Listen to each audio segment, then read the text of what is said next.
ভারতের উচিত এই মুহূর্তে রংপুর ডিভিশনকে দখল করে ভারতের সঙ্গে জুড়ে নেওয়া। আর মনে রাখতে হবে, এই বিশাল রাম মূর্তি এবং সনাতন ধর্মীয় কমপ্লেক্সটি তৈরি হচ্ছে সেই রংপুর ডিভিশনে। আসসালামু আলাইকুম। বাংলাদেশের গোয়েন্দা সংস্থা যারা আছে এদের উচিত এই গেল কয়েক বছরে যারা আছে এদের উচিত গলায় দড়ি দিয়ে মারা যাওয়া। আমি হাসিনার সময় হাসিনা তো ইচ্ছা করেই করতো, হাসিনার পরে যারা ছিল ডিজিএফআই, এনএসআই, পুলিশের বিভিন্ন গোয়েন্দা সংস্থা যারা আছে, রাজনীতিবিদ, এদের সবার বাংলাদেশের এদের গলায় দড়ি দিয়ে মারা যাওয়া উচিত। আমি পিনাকি দাদা এই রংপুরের গাইবান্ধার এটার পলাশবাড়ির রাম মন্দিরের কথা যখন ভিডিওটা লিঙ্কটা আমার পাঠানোর পরে আমি একটু পরে লিঙ্কে ঢোকার পরে দেখি এটা দেখে আমি বিশ্বাস করতে পারছিলাম না। আমি মনে করছিলাম যে বোধহয় এটা এআই দিয়ে বোধহয় বানানো। এই দেশের রাজনীতিবিদ, এই দেশের ধর্মীয় নেতা, এই দেশের সাংবাদিক, গোয়েন্দা সংস্থা কোথায় আছে? তাদের চোখের সামনে দিয়ে, ভাই আপনারা সারা দিন পূজা করেন, আপনারা মূর্তি বানান, আপনারা মন্দির বানান, আমাদের কোনো সমস্যা নেই। বাংলাদেশের এই বাংলা, বিহার, উড়িষ্যা, এখনো পর্যন্ত কলকাতাতে আপনি খুঁজে দেখেন তো রাম মন্দির আছে কিনা এরকম একটা। এই পুরো বাংলা, বিহার, উড়িষ্যার বৃহৎ বাংলা যেটা, আপনি খুঁজে দেখেন তো যে কোন জায়গায় ওইদিকে আপনি আসামে যান, মণিপুরে যান, নাগাল্যান্ডে যান, কোন দিকে আছে আমাকে বলেন। রাম মন্দির কেন বানাইতে হবে? এটার পেছনে একটা বিশাল আকারের পরিকল্পনা ভারতের ছিল। সবার আগে প্রশ্ন হলো যে যেই ব্যক্তি আলু পটল বিক্রি করা এক ব্যক্তি ভ্যানে করে যে সবজি বিক্রি করত, সে হঠাৎ করে এরকম বিশাল মন্দিরের তার কাছ থেকে টাকার হিসাব নিতে হবে যে সে টাকা কোথায় পাইল। এরপরে আস্তে আস্তে যাইতে হবে গোয়েন্দা সংস্থার যে কিভাবে হইলো, কারা ফান্ডিং করলো, কেন ফান্ডিং করলো, এটার পেছনে কি। আপনাদের নিশ্চয়ই মনে আছে যে ভারতে এক রাম মন্দিরের কথা বলে তারপরে তারা অযোধ্যাতে একটা মসজিদ ভেঙে ফেলল এবং সেইখানে সবশেষ তারা মন্দির বানিয়েই ছাড়ল। মসজিদের জন্য জায়গা দিয়েছে অন্যদিকে, বাট ওইখানে তাদের মন্দির বানাইতেই হবে, ওইটা তাদের এখন আপনি আমরা থাকবো না। অনেক বাংলাদেশের বহু পয়সাওয়ালা, বহু ক্ষমতা সম্পন্ন লোকজন এখন কথা বলার সময় জায়গায় বাগায় তারপরে বলতে পারে, বাট আপনি অনেক টাকা পয়সার মালিক হয়েছেন, বিশাল ক্ষমতার মালিক হয়েছেন, আপনি আপনার সন্তানকে এই দেশে রেখে যাবেন। আজ থেকে 50 বছর, আজ থেকে 100 বছর, 200 বছর পরে বলবে যে এটা হচ্ছে গিয়ে রামের পুণ্যভূমি, এই দেশ পুরোটাই আমাদের দিয়ে দাও। একজন হিন্দু নেতা, তার বক্তব্য শোনার পরে শরীরের প্রতিটা লোম দাঁড়িয়ে গিয়েছে। রাম মূর্তি কতটুকু হবে, কত ইঞ্চি হবে, সেটা ঠিক করবে দেশের হিন্দুরা। তোরা ঠিক করার কে? রাম মন্দির দেখা গেল কি দেখা গেল না? তোরা যদি রাম মন্দিরকে ভয় পাস, তোরা প্রয়োজনে পলাশ বাড়িতে যাস না, তোরা প্রয়োজন বোধে গাইবান্ধা থেকে অন্য জেলায় চলে যা। রাম মন্দির প্রতিষ্ঠা হবে, এই বাংলাদেশের রাম মন্দির প্রতিষ্ঠা কেউ ঠেকাতে পারবে না। বাংলাদেশে এমন কোনো শক্তি নাই যে রাম মন্দির প্রতিষ্ঠা ঠেকায়। রাম মন্দির আপনারা প্রতিষ্ঠা করেছেন, রাম মন্দির হবে এবং আগের চাইতে অনেক সুন্দরভাবে রাম মন্দির হবে, সারা বাংলাদেশের লোক সেখানে যাবে। আজকের এই ছাত্র এবং ছাত্র যুবদেরকে আমি ধন্যবাদ জানাই। অল্প সময়ের মধ্যে একটি প্রতিবাদ তারা করেছে, প্রতিবাদের সূচনা তারা আজকে করেছে এবং ঘোষণা দিয়েছে যতদিন পর্যন্ত পলাশবাড়ীতে রাম মন্দির নির্মাণ না হবে ততদিন পর্যন্ত এই ছাত্র জনতা সারা বাংলাদেশে আন্দোলন করবে। যেহেতু তারা ঘোষণা দিয়েছে, আমি এই দেশের হিন্দু ছাত্র এবং যুবদেরকে চিনি, যেহেতু তারা ঘোষণা দিয়েছে, তারা এই ঘোষণার ফল না পাওয়া পর্যন্ত ঘরে ফিরবে না, এটা আমার বিশ্বাস।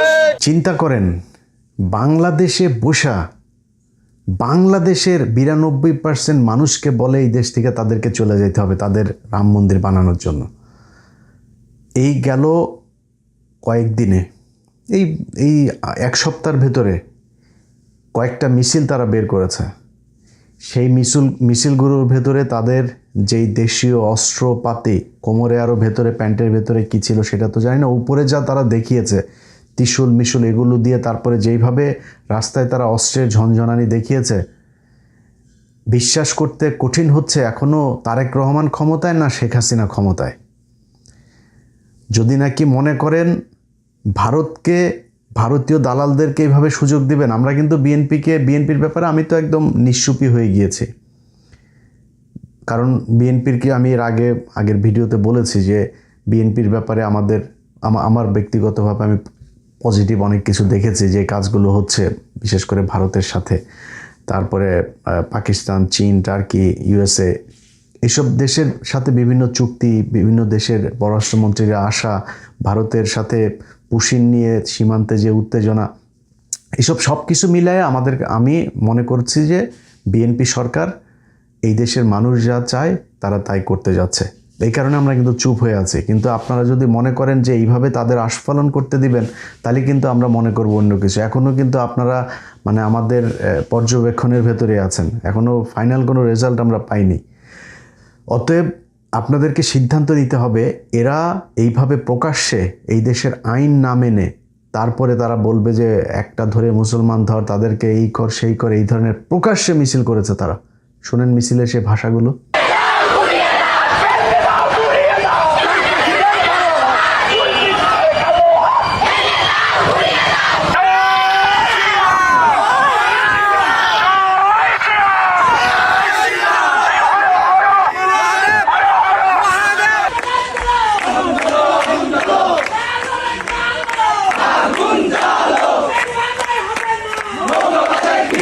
এটা এই সম্প্রতি এই মিছিল হয়েছে। তারা যে ভাষা, যেইভাবে যে বডি ল্যাঙ্গুয়েজ, তাদের পেছনে একটা গভীর শক্তি কাজ করছে, যারা তাদেরকে উস্কানি দিচ্ছে যে বাংলাদেশে একটা সাম্প্রদায়িক দাঙ্গা বাধাইতে হবে। এখন যদি নাকি ধরেন মুসলমানরা যদি যায় বলে যে আমরা রংপুরে বাংলাদেশের সর্ববৃহৎ মাদ্রাসা, ধরেন দেওবন্দের আদলে যদি এখন বাংলাদেশে একটা ওইরকম মাদ্রাসা প্রতিষ্ঠার জন্য আলেমরা বলে, তাইলে তো বাদবে। আমার দেশে হইতে পারে না মাদ্রাসা? আমি মনে করি আলেমদের এখন উচিত তাদের মূল যে টার্গেট সেটা হচ্ছে রংপুর গাইবান্ধার এই অঞ্চলকে, এই যে চিকেন নেক, এটা হাসিনার সময়ের থেকে আস্তে আস্তে তাদের ধর্মীয় লোকজনকে ওইখানে নিয়ে মোটামুটি ওইটাকে পুরো তাদের অধ্যুষিত এলাকা বানায় তারপরে চিকেন নেকটাকে একটু লম্বা করা, এটা ছিল মূল টার্গেট। আর বাংলাদেশ তো তাদের দখলে ছিলই। দেখেন, বিষয়টাকে যত ছোট করে, যত মানে তুচ্ছ তাচ্ছিল্য করে দেখতে চাবেন, বিষয়টা এরকম না।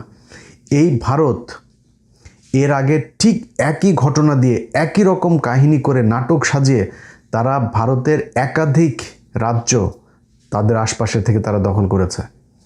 এই যে আজকের যে হায়দ্রাবাদ দেখছেন, এই হায়দ্রাবাদের তখনকার যে নিজাম ছিল, পৃথিবীর সবচাইতে ধনী রাষ্ট্রের মধ্যে একটা ছিল এই হায়দ্রাবাদ। স্বাধীন রাষ্ট্র ছিল, যখন কিনা আপনার ব্রিটিশরা এই 47-এ করে দিয়ে গেল, আপনার আলাদা করলো পাকিস্তান, ভারত, এর মধ্যে এই হায়দ্রাবাদ, জুনাগড়, গোয়া সহ কয়েকটা রাজ্য তারা একসাথে হয়নি। তারা বলেছে আমরা ভারতের সাথেও থাকবো না, পাকিস্তানের সাথেও থাকবো না। এই হায়দ্রাবাদের নিজাম তিনি পাকনামি করে তারপর এটা বলল কয়েক মাসের মাথায়, কয়েক দিনের মাথায় আপনার ইন্ডিয়া তাদের ওইখানে বলল যে আমাদের হিন্দুদের উপরে নির্যাতন হচ্ছে। এটা বলে তারপরে হিন্দুদের সাথে করে আপনার ওইখানে তাদের সেনাবাহিনী ঢুকে কয়েকদিনের একটা অপারেশনে কয়েক হাজার মানুষকে, সেখানে মুসলমানদেরকে হত্যা করা হয়েছে, হাজার হাজার নারীদেরকে সেখানে ধর্ষণ করা হয়েছে, করে তারা পুরো হায়দ্রাবাদটা নিয়ে নিল। জুনগর একই কাজ করেছে। গোয়াতে একটা ছোট্ট নৌকার মধ্যে আগুন দিয়ে তারপরে পুরো গোয়াটাকে দখল করে নিয়েছে। বলেছে যে এটা একজন হিন্দু সেখানে মাছ ধরতে গিয়েছিল, তার উপরে সাম্প্রদায়িক হামলা হয়েছে। এই কথা বলে তারপরে তার এই ইয়েটার মধ্যে, আপনার নৌকার মধ্যে আগুন ধরিয়ে দিয়ে বলল যে আমাদের এখানে সাম্প্রদায়িক হচ্ছে, আমাদের এখানে ইন্টারভেনশন করতে হবে। তারা যা সেখানে সেনাবাহিনী ঢুকাই দিয়ে গোয়াটারে দখল করে নিল। এরপরে সিকিম কিভাবে করেছে, পরবর্তীতে আরও কয়েকটা রাজ্যের, এগুলো আপনারা জানেন। সো আমাদের এখানে তারা যেটা এখন করতে চাচ্ছে, এই সাম্প্রদায়িক দাঙ্গা বাধায় তারপরে এখানে একটা মিলিটারি একটা ইন্টারভেন করতে চায়। সো আমার প্রথম কথা হচ্ছে যে সরকারের কাছে, সরকার কি মানে সেই আগের মতো পায়ে ধরে থাকতে চায় নাকি সম্মান নিয়ে থাকতে চায়, সেটা আমাদের কাছে পরিষ্কার হইতে হবে। আজকে যদি নাকি এই হায়দ্রাবাদ, জুনগর, সিকিম সেগুলোর মতো করে যদি আমাদের এখানে করতে চায়, আমাদের কি কি করণীয় আছে, আমাদের কোন প্রস্তুতি নিতে হবে, কি করতে হবে, সেটা আমাদের এখন করতে হবে। আপনি এই যে এই ধরনের তাদের কিছু নেতা আছে, যেমন গোবিন্দ বাংলাদেশের বিভিন্ন আপনার সামাজিক সাংস্কৃতিক অনুষ্ঠানে যাবে, ইভেন তার অনেক মুসলমানের সাথেও তার বিশাল ভালো সম্পর্ক, এমনভাবে কথা বলবে মনে হবে যেন তিনি জামাতের প্রশংসা করে, সে জামাতের প্রশংসা করে, সে বোঝায় যে সে খুবই অসাম্প্রদায়িক একজন মানুষ এবং খুবই এই গোবিন্দর পরিচালিত তার যুব জোট, তারপরে হিন্দু এই যে লাভ জেহাদ, তারপরে হইল গিয়া তার কুরুক্ষেত্র, এরকম কয়েকটা গ্রুপ খুলে তারা সেই গ্রুপের ভেতরে একদম ওপেনে ডিক্লেয়ার দিয়ে মুসলমান মেয়েদেরকে তারা এই প্রেমের ফাঁদে ফেলে ফেলে তারপরে সেখানে করে, এক হিন্দু আরেক হিন্দুকে সাহায্য করে মুসলমান মেয়েদেরকে তার গর্ভে সন্তান দিয়ে তারপরে তাদের ভেঙে যাওয়া, তাদের পরিকল্পনা, মানে এটা তাদের বিশ্বাস যে তারা মুসলমানদের পেটে এইভাবে তাদের সন্তান দিতে দিতে একসময় এখানে সব নাকি তাদের ধর্মের লোক হয়ে যাবে। একদম ওপেনে তাদের গ্রুপের মধ্যে, আমি 15 মিনিটসের প্রোগ্রাম করেছি সেগুলো নিয়ে, তাদের গ্রুপে কোনো ব্যবস্থা নেয়নি তখনকার সরকার, এই ইউনূস সরকার কোনো ব্যবস্থা নেয়নি।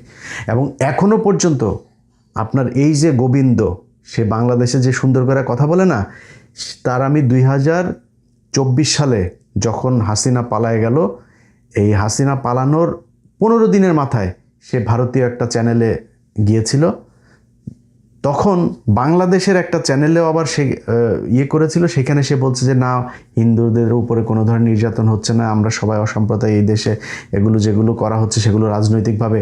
সে ভারতীয় এক চ্যানেলে গিয়ে, তাদের মানে জাতীয় চ্যানেল, সেইখানে গিয়ে সে কি বলে এসেছে আপনি শোনেন, তারপরে বুঝতে পারবেন যে সে কত বড় মানে হিপোক্রেট এবং কত মানে গভীর ষড়যন্ত্র সে ভারতের সাথে করে। তার বক্তব্যটা শোনেন। बांग्लादेश में हर दिन किसी न किसी जगह पर हमला हो रहा है, जमीनों पर कब्जा, लड़कियों का अपहरण, बलात्कार, झूठ धर्म का अपमान करने बयाने गांव के गांव जला जा रहा है, घर व्यवसाय लूटपाट धर्मांतरकरण किया जा रहा है।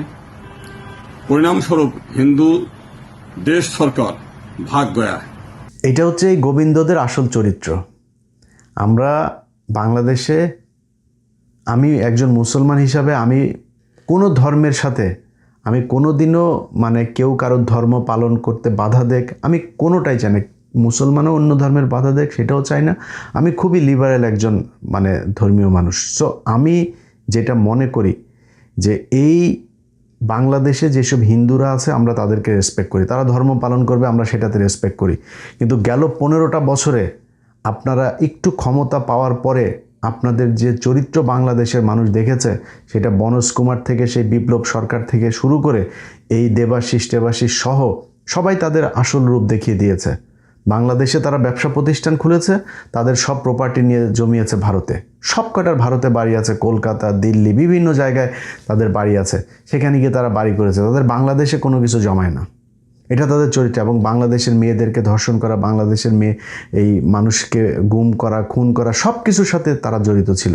আমরা এটা 15 বছর দেখেছি, সেটা ভুলে যেতে চাই। কিন্তু ফার্দার যদি আপনারা এই ধর্মীয় বিভাজন তৈরি করে তারপরে বাংলাদেশকে করতে চান, তাহলে কিন্তু এই দেশের সরকার টরকার কোনো কিছু মানব না। আমরা কিছু বললেই তো তারপরে আবার বলে ফেলেন আমরা মব সৃষ্টি করতে চাই, এই কথা বলে বলে তারপরে আমরা খুব চুপচাপ হিসাব করে তারপরে চলতাম। অথচ এই সরকার আসার পরে এমন কোনো দিন নাই চাঁদাবাজিতে মানুষ মারা যায়। এখন তো আমরা কিছু বলি না, এখন এত মারামারি, গ্যাঞ্জাম, চাঁদা নিয়ে ঝগড়া, এত কিছু লুটপাট, এত কিছু হয় কেন? এখন আমরা কিন্তু সব বুঝি যে ঠান্ডা করে কোনো রকম সবাইরে ঠান্ডা করে দিয়া ধান্দাবাজি করাই হচ্ছে গিয়ে মূল উদ্দেশ্য, এটা আমরা বুঝি। সো এগুলো আপনারা করেন, কোনো সমস্যা নেই, বাট দেশের সার্বভৌমত্বের প্রশ্নে যদি কোনো আঘাত আসে তাহলে কিন্তু আবার সে হাসিনার মতো পাগলামি শুরু করে দেব। আল্লাহ হাফেজ।